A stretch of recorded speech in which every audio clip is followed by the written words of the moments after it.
Hey guys, hello and welcome back. As always, my name is Laser, and today we're going to be talking about Elite Alerts or Arbitrations. The game mode was released a couple of days ago and I kind of want to share my thoughts and the thoughts of my community on the brand new game mode. But first things first, what are these Arbitrations or Elite Alerts? Head on over to navigation and hit up your alerts tab. You will see that they kind of changed the way it looks now. You will find arbitration.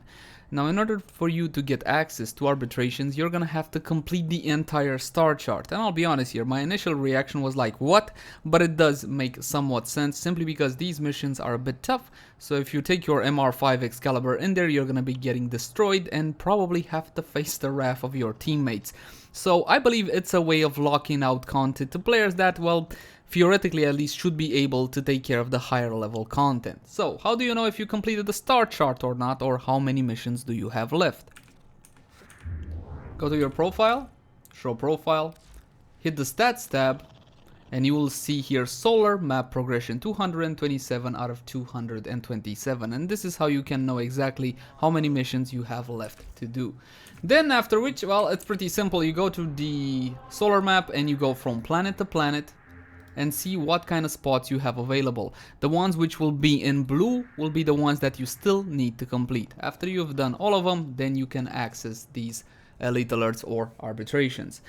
Each of these will have some bonuses. For example, if you take a look at that one, Atlas Strength 300% and Sindo Damage 300%. These are unique to each and every individual player. And just because I have something like this, that means that my clan buddy will have, I don't know, something like Ember 300% more damage, and let's say Axkilero Prime 300% more damage.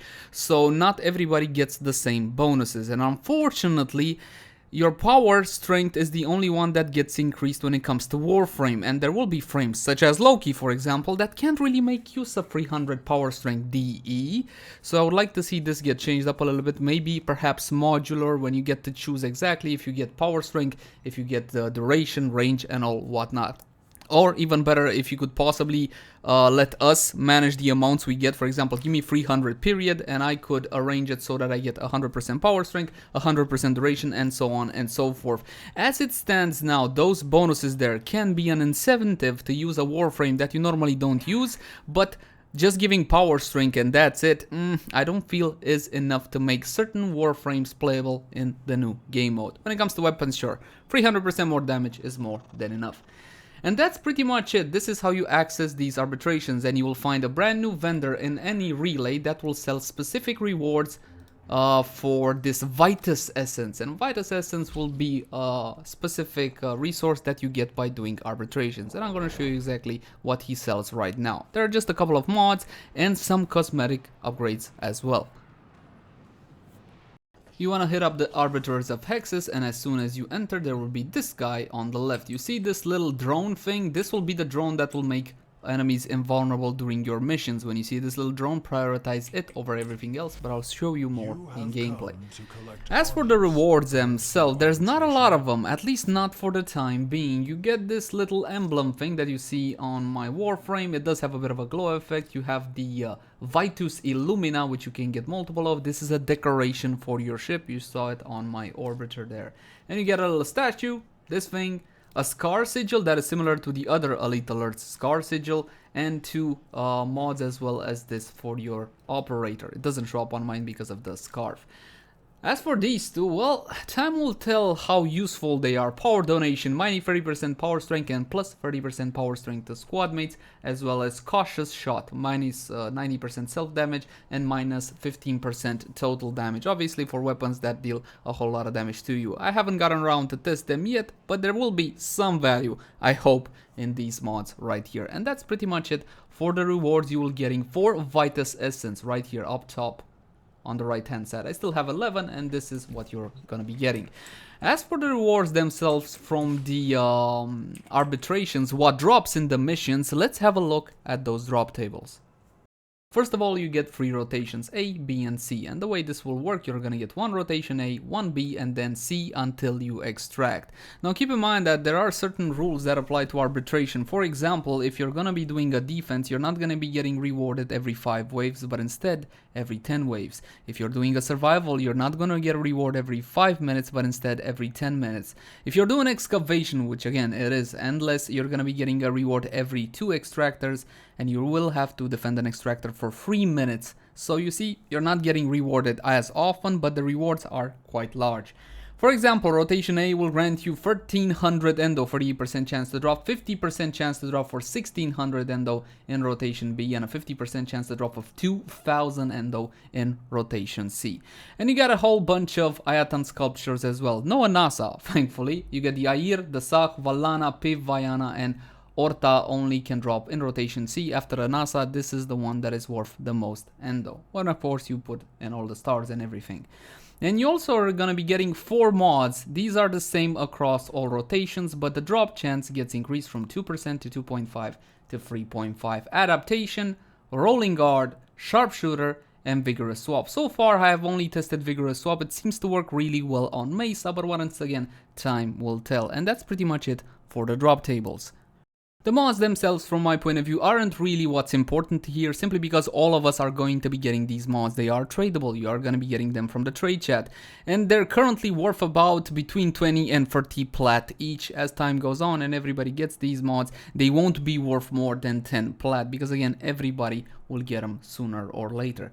What is important here from my point of view is the amount of endo. So far, this has been the most viable way of farming endo.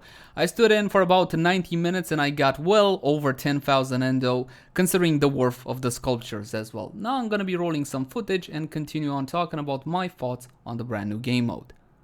There are a few topics which I want to cover, so let's start off with incentive to stay in longer, a concept that in Warframe, from my point of view, is inherently flawed. If you were the developer, would you incentivize your players to do something that is inherently boring and practically encourage them on burning themselves out? That to me sounds like a really bad idea. I gave endurance runs a try and past an hour everybody in my party was bored, and we did it several times. Now, endurance runs are born out of this need, this want to test your mettle, test all the power you have acquired against super high level enemies, and guess what? You can't find any unless you go endurance runs. So it's nothing but EPing at the end of the day, and some believe it's a form of showing off your skill. Okay, let's get past that nonsense. When it comes to the Arbiter's alerts, there is some real incentive to stay in longer. With each rotation that you defeat, you are getting a larger amount of endo, a better chance at a higher quality Ayatan, as well as a better chance at those specific mods. The mods you can simply forget about for the time being, simply because everybody's gonna have them sooner or later. They are tradable and the prices on the trade chat are already fairly low. Just keep in mind that all of them required 30,000 endo to max out and 1.8 million credits. The Arbiter's alerts in the long haul will become the new endo farm, and this is what you gotta take away from this specific game mode. If you're so tough and wanna go endurance runs and beat yourself to death in them, by all means go right on ahead, because you will be getting some real benefit for your effort. Simply because endo means plat. You're gonna have an easier time selling maxed out mods. Transient Fortitude, Blind Rage, Prime whatever, and so on and so forth. So there is some real value when it comes to this game mode, and yes, there is some real value to staying in longer in this specific mission. Thankfully, it's still optional. You can still do 1 rotation, 2 rotations, and just simply bug out when you're bored or simply don't want to go or can't go any further. And on that note, let's talk about difficulty.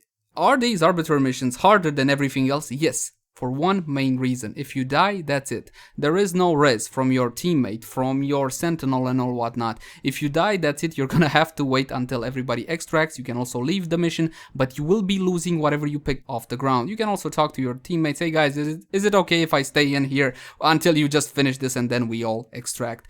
If you're gonna go with one-hand gameplay like I went initially, you will be punished for it. There are some frames that of course will be doing better. If you want max survivability up until this point, Inaros has proven the best worthy candidate. Try to go for Warframes that have a passive survivability, not active survivability. For example, Rhino's Iron Skin is an active survivability. If you just simply forget to check the amount of armor that you have left and reactivate your Iron Skin, you might get punished for it, and the same goes for Revenant, and so on and so forth. So Inaros is definitely a worthy option. Picking up a support frame such as Trinity or an Oberon with Phoenix Renewal, that's also a very smart idea. The best run we've done so far, in 3 people we stayed about for 90 minutes, and then we had to extract simply because one of our guys said, listen, I have a splitting headache, I am out of here. So there you go.